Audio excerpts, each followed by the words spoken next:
Hello guys, আসসালামু আলাইকুম। কেমন আছেন সবাই? নিশ্চয় ভালো। আমি আল্লাহ তাআলার অশেষ রহমতে ভালো আছি। আজকে আমি দেখাবো হচ্ছে গরুর কলিজা ভুনা।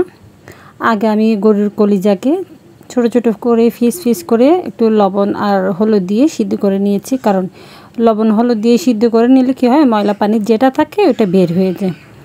সিদ্ধ করার পরে তারপর আমি চুলাতে একটা পাতিল বসিয়ে দিয়েছি। তার মধ্যে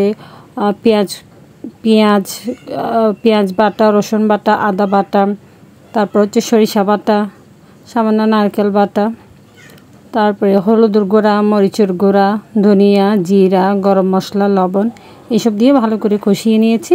কষিয়ে নেওয়ার পরে কলিজা যেগুলোকে আমি সিদ্ধ করে রেখেছিলাম এগুলা দিয়ে দিয়েছি। কাঁচাও দেওয়া যাবে। আমি কিন্তু সবসময় কলিজা রান্না করলে সিদ্ধ করে রান্না করি, কারণ সিদ্ধ করে রান্না করলে ময়লাটা বের হয়ে গেলে ময়লাটাও বের হয়ে যায়। গরুর কলিজা রান্না করার সময় যেরকম একটা বাজে গন্ধ থাকে, ওই গন্ধটাও থাকে। কলিজা কাটার সময় বেশি বড় পিস করবেন না, বেশি ছোট পিস করবেন না, মাঝারি সাইজ রাখবেন। আর মাঝারি সাইজ রাখলে তাড়াতাড়ি সিদ্ধ হয় আর মরিচ মশলা সব কিছু ঢুকে। অনেকে বড় বড় পিস করে, বড় বড় পিস আমার ভালো লাগে না। এখন দেখুন আমার মাংস কষানো হয়ে গেছে। কষানো হওয়ার পর সামান্য আমি পানি দিয়েছি, পানি দিয়ে আবার ভালো করে কষিয়েছি। এখন প্রথমে তো আমি এগুলো সিদ্ধ করে নিয়েছি, সে কারণে এগুলো আগে অর্ধেক সিদ্ধ হয়ে গেছে। এখন আমি কাঁচামরিচ দিয়ে দিয়েছি। কাঁচামরিচ দিয়ে আর একটু নেড়ে চেড়ে ঢাকনা দিয়ে দিয়েছি।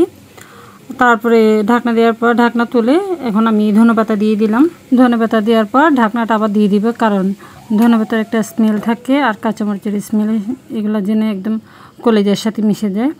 এখন আমার কলিজা ভুনা বলতে গেলে প্রায় শেষ। এখন আমি সার্ভিং ডিশে নিয়ে নিচ্ছি। দেখুন কালারটা অনেক সুন্দর হয়েছে, খেতে অনেক মজা হবে। একদম মাখো মাখো হয়েছে কলিজা ভুনা। একদম কম সময়ের মধ্যে আমি কলিজা ভুনাটা রান্না করে ফেলেছি। আগে যদি আপনারা সিদ্ধ করে রাখেন, এটা রান্না করতে বেশিক্ষণ সময় লাগবে না।